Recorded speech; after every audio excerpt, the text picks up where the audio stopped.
আসসালামু আলাইকুম দর্শক, আমন্ত্রণ জানাচ্ছি চ্যানেল আই সংবাদে। পুরো সংবাদ জুড়ে আপনাদের সাথে আছি আমি মৃত্তিকা মুস্তাফা।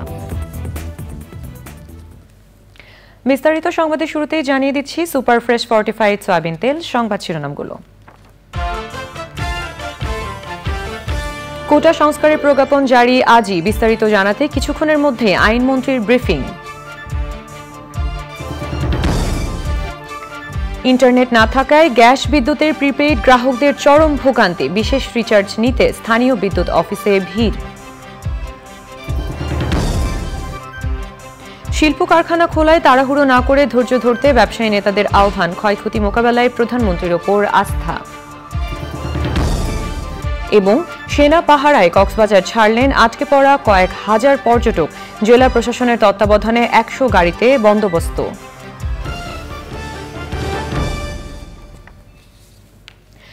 দর্শক, সংবাদ শিরোনামগুলো জানাচ্ছিলাম, এবারে যাচ্ছি বিস্তারিত। কোটা সংস্কারের প্রজ্ঞাপনে অনুমোদন দিয়েছেন প্রধানমন্ত্রী, আজ আনুষ্ঠানিকভাবে প্রকাশ করা হবে। এই বিষয়ে বিস্তারিত জানাতে কিছুক্ষণের মধ্যেই ব্রিফ করবেন আইনমন্ত্রী আনিসুল হক। এ নিয়ে জানতে মোস্তফা মল্লিকের কাছে যাচ্ছি। তিনি গুলশানে আইনমন্ত্রীর সরকারি বাসভবনে আছেন। মল্লিক, প্রজ্ঞাপন জারি ও আইনমন্ত্রীর ব্রিফিং নিয়ে আমাদেরকে জানাবেন।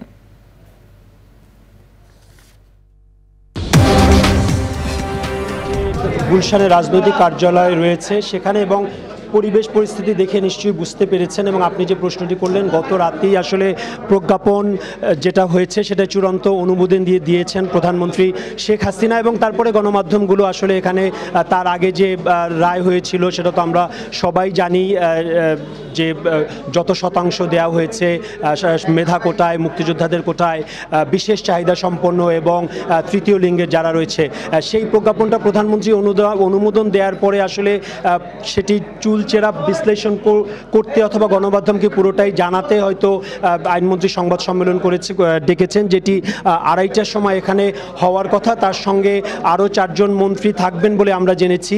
কিছুক্ষণ আগেই এ বিষয়ে খানিকক্ষণ কথা হলো শিক্ষামন্ত্রীর সঙ্গে, মহিবুল হাসানের সঙ্গে। তিনিও বলেছেন যে আসলে এই প্রজ্ঞাপনের বিষয়টি বিস্তারিত তুলে ধরবেন। তো এখানে যদি বলি যে আসলে যত গণমাধ্যমের যারা এখানে সাংবাদিকরা রয়েছেন তারা সেখানে আছেন, এবং আমরা আসলে সবাই তার জন্য অপেক্ষা করছি যে প্রজ্ঞাপন যে প্রধানমন্ত্রী অনুমোদন দিলেন, এখন এখানে আমরা যদ্দূর জেনেছি যে 9ম গ্রেড থেকে 20তম গ্রেড পর্যন্তই আসলে যে কোটাগুলো মেধার ভিত্তিতে হবে এটাই আমরা জেনেছি। এখন পুরাটা জানার জন্য আসলে আমাদের এই সংবাদ সম্মেলনের জন্য অপেক্ষা করা। ধন্যবাদ মল্লিক। অনির্দিষ্টকালের কারফিউয়ের চতুর্থ দিনে রাজধানীতে 4 ঘন্টার জন্য কারফিউ শিথিল করা হয়েছে। শিথিল অবস্থার কারণে সড়কে মানুষের চলাচলও বেড়েছে। যাত্রাবাড়ি এলাকার খবর জানাচ্ছেন সোমা ইসলাম। সোমা,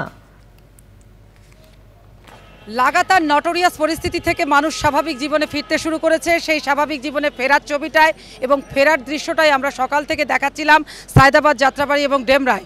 যাত্রাবাড়ি মোড়ে আমি এই মুহূর্তে রয়েছি। এই মুহূর্তে মোড়ের যে পরিবেশটা দেখতে পাচ্ছেন, গতকালও কিন্তু এই পরিবেশ পরিস্থিতি ছিল না, অর্থাৎ এক ধরনের স্থবিরতা ছিল।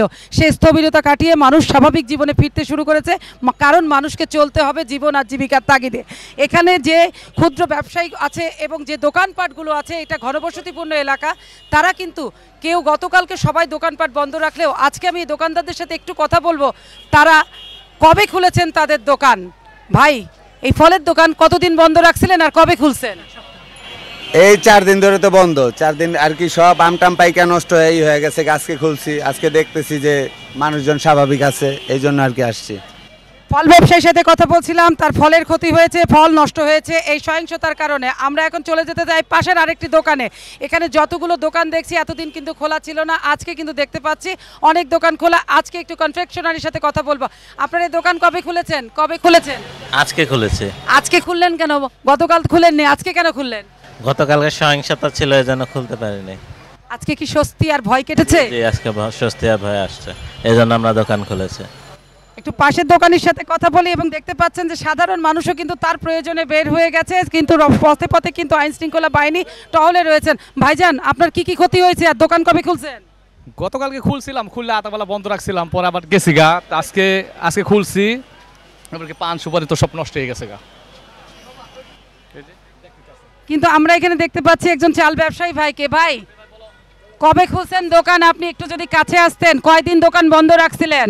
এই 3 দিন বন্ধ রাখছে দোকান, আজকে খোলাইছি। লোকজন কিছু আসা যাওয়া শুরু হয়েছে, এই জন্য আমরা তারপর আমাদের গেট লাগানো, এই গেট লাগানোর মধ্যে আমরা কিছু খোলাইছি আর কি।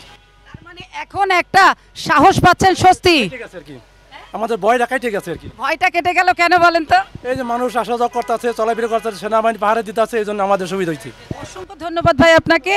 মানুষ তার স্বাভাবিক জীবনে ফিরছে এবং মানুষকে তার স্বাভাবিক জীবনে ফিরতেই হবে, এটাই হচ্ছে আসল কথা। এবং এই স্বস্তি দিতে, মানুষের ভয় কাটাতে এবং স্বাভাবিক জীবনটাকে স্বাভাবিক করে তুলতে সেনাবাহিনী থেকে শুরু করে আইন শৃঙ্খলা বাহিনীর সকল বাহিনী কাজ করছে এবং কড়া পাহারায় রয়েছে। এবং মানুষ মনে করছে অল্প দিনেই এবং আর কয়েকদিনের মধ্যেই আবার স্বাভাবিক হয়ে আসবে। তবে যে অস্বাভাবিকতা ছিল সেটা কখনোই কেউ কামনা করছে না, এবং রাষ্ট্রীয় সম্পদের যে ক্ষতি হয়েছে সেটা কবে কতদিন পুষিয়ে নিতে পারবে সেটা হয়তো জানতে আরও অনেক সময় লাগবে।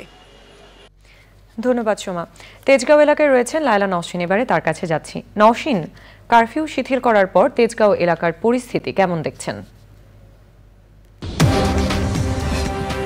চলাকালীন সকাল থেকেই কিন্তু তেজগাঁও এলাকার যে তেজগাঁও মহাখালী মূল সড়ক, এই সড়কে কিন্তু আমরা যানবাহন চলাচল দেখেছি বেশ কিছু। এবং কারফিউ শিথিল করার পর 1টা থেকে 5টা পর্যন্ত এই সময়টাতে শিথিল করার পর কিন্তু যানবাহন চলাচল আরও অনেক বেশি বেড়েছে। সকালবেলা যে নিত্য প্রয়োজনীয় পণ্য সরবরাহের গাড়ি, জরুরি যে পরিষেবাগুলো, সেই পরিবহনগুলো চললেও এখন প্রচুর পরিমাণে আমরা ট্যাক্সি দেখতে পাচ্ছি, পিকআপ ভ্যান এবং প্রাইভেট কার, এই গাড়িগুলো কিন্তু চলছে। এবং রিক্সাতেও কিন্তু প্রচুর যাত্রী চলাচল করছে। এবং গত কয়েকদিন যে কারফিউ চলাকালে যে কড়াকড়ি অবস্থাটা ছিল আইন শৃঙ্খলা রক্ষাকারী বাহিনীর নজরদারি, এই নজরদারিটা আজকে আমরা একটু এই এলাকায় কম দেখেছি।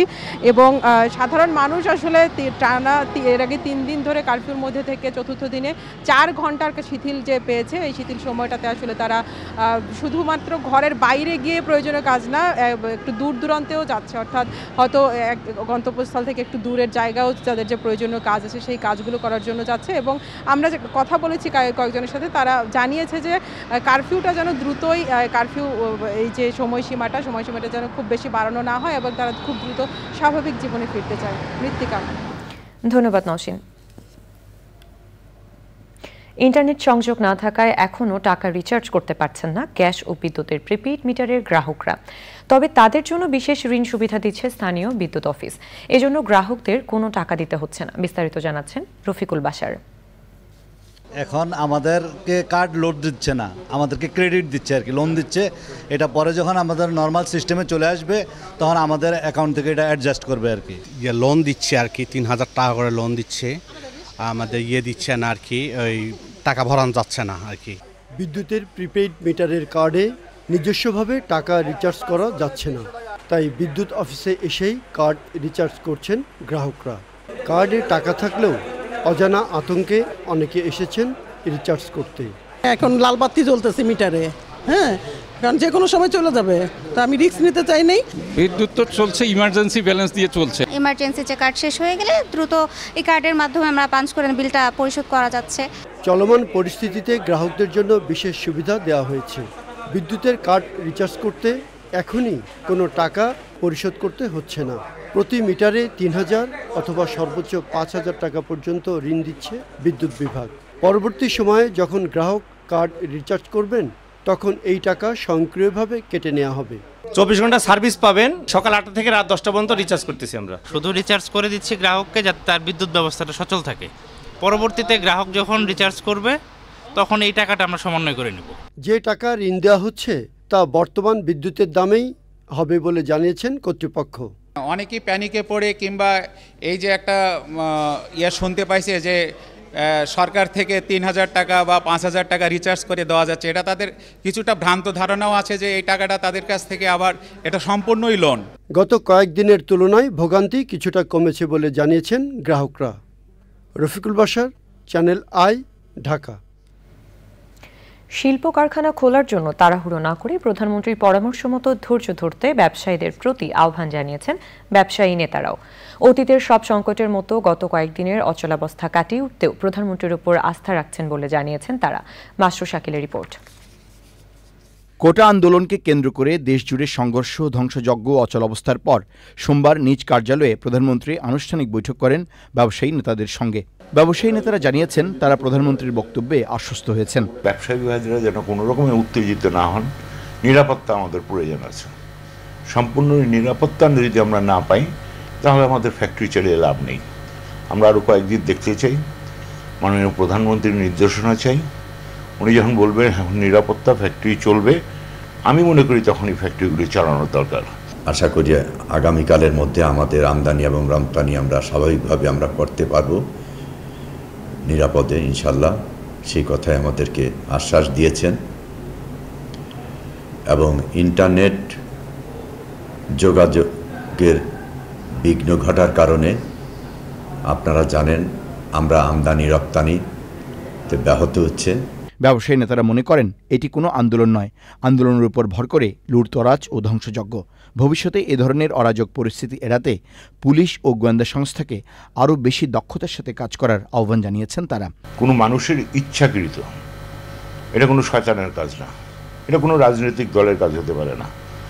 এটা কিছু মানুষ লুটতরাজ করার জন্য একটা সুযোগ করে দেওয়া হয়েছে। আমার তো মনে হয় ১০০০ খানেকের উপরে কোনো লোক হবে না সারা বাংলাদেশে যারা এই সমস্ত সৃষ্টি করেছে।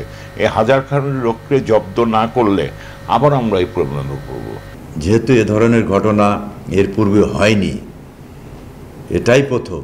আর আমরা তো ভাবতেও পারি না যে একটি দেশের নাগরিক হয়ে আজকে আমাদের ভিন্ন ভিন্ন চিন্তা থাকতেই পারে, থাকাটাই স্বাভাবিক।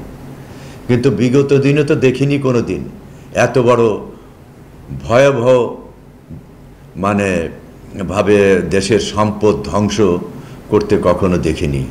সরকারের বিভিন্ন সংস্থার সাথে নিয়মিত বৈঠক চলছে জানিয়েছেন ব্যবসায়ী নেতারা। স্বল্প সময়ের মধ্যে স্বাভাবিক অবস্থা ফিরে আসবে ও ব্যবসা বাণিজ্য সচল হবে বলে আশা করছেন তারা। Masrur Shakil, channel I, Dhaka. পর্যটন নগরী কক্সবাজারে বেড়াতে এসে কোটা বিরোধী আন্দোলন ও পরবর্তী সময়ে কারফিউর কারণে আটকা পড়েন কয়েক হাজার পর্যটক। জেলা প্রশাসনের তত্ত্বাবধানে ৭১টি বাস মিলে ছোট বড় ১০০ গাড়িতে বিশেষ সেনা প্রহরায় তাদের ঢাকায় পাঠানো হচ্ছে। হাতে নগদ টাকা না থাকায় সমস্যা হলেও শেষ পর্যন্ত বাসে ফিরতে পেরে খুশি আটকে পড়া পর্যটকরা। কক্সবাজার থেকে নুরুল আলমের ভিডিও চিত্রে সরওয়ার আজম মানিকের রিপোর্ট। এভাবে বাসে করে বিশেষ সেনা প্রহরায় ঢাকার পথে কক্সবাজারে বেড়াতে এসে আটকা পড়া পর্যটকরা কারফিউর মধ্যে বিশেষ পাস নিয়ে নিজস্ব ব্যবস্থাপনায় বিমান ও অন্যান্য ছোট পরিবহনে কিছু সংখ্যক পর্যটক চলে যেতে পারলেও অনেকেই আটকা পড়েন। সকালে শহরের ডলফিন মোড় থেকে বিশেষ সেনা প্রহরায় কক্সবাজার ছেড়ে যায় একে একে ৭১টি বড় যাত্রীবাহী বাস। আমরা এসেছিলাম এই কক্সবাজারে আনন্দ করার জন্য। আনন্দ করতে গিয়ে গতবার বিভিন্ন কারণে আনন্দের বিষয়কে রূপ নিয়েছে। এখানে সার্বিক ব্যবস্থা সব কিছু অ্যাভেলেবেল ছিল, বাট ক্যাশলেস ছিল অ্যাকচুয়ালি। আমরা এটিএম বুথগুলো বন্ধ, বিকাশে এখন বা ক্যাশ ট্রানজ্যাকশন খুবই ক্রাইসিস ছিল। প্রস্তুত ছিলাম না যেরকম পরিস্থিতির সম্মুখীন হব। আমরা এসেছিলাম গত মঙ্গলবার রাতে ট্রেনে এসেছিলাম, শুক্রবারে আমাদের ব্যাক করার কথা ছিল, এই পরিস্থিতির কারণে আটকে গেছি। আপনার নেগেটিভ থাকলেও উপভোগ করতে হবে, পজিটিভ থাকলেও উপভোগ করতে হবে, কারণ জীবনটা এমনই। কক্সবাজারে আটকা পড়ে গেছিলাম, এখন চলে যাচ্ছি, ঢাকার উদ্দেশ্যে রওনা হচ্ছি। কক্সবাজারে সোমবার থেকে ভারী ও মাঝারি ধরনের বৃষ্টি হচ্ছে। ১০,০০০ যে পর্যটক আটকে আসছে তাদেরকে নির্বিঘ্নে ঢাকায় পৌঁছে দেওয়ার জন্য আমরা দায়িত্ব পালন করছি। এখানে আর্মি, জেলা প্রশাসন এবং জেলা পুলিশ সমন্বয় করে আমাদের সকল নিরাপত্তা ব্যবস্থা বিবেচনায় নিয়ে ডিস্ট্রিক্ট অ্যাডমিনিস্ট্রেশনের টোটাল কোঅর্ডিনেশন করে আমরা চিন্তা করলাম যে এদেরকে একটা সেফ প্যাসেজ করে দিলে সবাই উপকৃত হবে। কিছু পর্যটক এখনও কক্সবাজারে অবস্থান করছেন। তাদেরও বিশেষ প্রহরায় পাঠানোর বিষয়টি বিবেচনায় রয়েছে বলে জেলা প্রশাসনের পক্ষ থেকে জানানো হয়েছে। সরওয়ার আজম মানিক, চ্যানেল আই, কক্সবাজার। চলমান পরিস্থিতিতে ক্ষতির মুখে দক্ষিণাঞ্চলের মৌসুমি সবজি উৎপাদনকারী কৃষক। যোগাযোগ ও বাজারজাত ব্যবস্থা স্বাভাবিক না থাকায় উৎপাদিত সবজির ন্যায্য মূল্য থেকে বঞ্চিত হচ্ছেন তারা। খেতেই পেকে যাচ্ছে অনেক সবজি। বরিশাল বিভাগের জেলাগুলোর সবজি বাজারজাতকরণ ও কৃষকের অবস্থা নিয়ে এনায়েতুর রহমানের রিপোর্ট। সরকারের কৃষি গবেষণা ইনস্টিটিউট, কৃষি সম্প্রসারণ ও সংশ্লিষ্ট বিভাগের সরবরাহকৃত উন্নত বীজ, প্রযুক্তি ও সমন্বিত বালাই ব্যবস্থায় গত কয়েক বছরে বরিশাল বিভাগের পটুয়াখালী, বরগুনা, ভোলা, পিরোজপুর, ঝালকাঠি ও বরিশাল জেলার বিস্তীর্ণ জমিতে বছরব্যাপী বিষমুক্ত সবজি আবাদ করে লাভবান হচ্ছেন কৃষক। আগে যেখানে উত্তরাঞ্চলের সবজির উপর নির্ভরশীল ছিল, সেখানে এখন নানা প্রজাতির সবজি উৎপাদন করছেন স্থানীয় কৃষক। সবজির ভরা মৌসুমে হঠাৎ দেশে বিশৃঙ্খলা সৃষ্টি হওয়ায় বাজার হারিয়ে দিশেহারা হয়ে পড়েছেন কৃষক। মাল সব গাছে বড় হয়ে যেতেছে, দাম পাই না। বাজার তখন পাইকার পত্তন নাই। অনেক মাল আছে 500 মন এই খাটটার ভিতরে ব্যস্ত করতেছি না। অন্য আমদানির সুবিধা পাইকার ও ক্রেতা না থাকায় একদিকে হতাশ আড়তদার ও খুচরা বিক্রেতারা, অন্যদিকে চড়া মূল্যে শাকসবজি কিনতে হচ্ছে ক্রেতাদের। গাড়ি লোড হয় না, ড্রাইভারদের বললে দোকানপাট সব বন্ধ। মাল আনলে কি হবে, এই মাল তো নষ্ট হয়ে যাইতেছে। এই করোনা পড়ছে গেছে, কারণ কোনো কাস্টমার নাই। অনেক বেশি জমির আগে 5 টাকা কিনছি 10 টাকা, 1 কিলো 20 টাকা 25 টাকা। দেশের চলমান পরিস্থিতিতে দক্ষিণাঞ্চলের কৃষকের উৎপাদিত ফসল বাজারজাতকরণ ও ন্যায্য মূল্য প্রাপ্তিতে কৃষি বিপণন ও সরকারের সংশ্লিষ্ট বিভাগ প্রয়োজনীয় পদক্ষেপ নেবেন, এমনটাই প্রত্যাশা ভুক্তভোগী কৃষকের। Enayetur Rahman, channel I.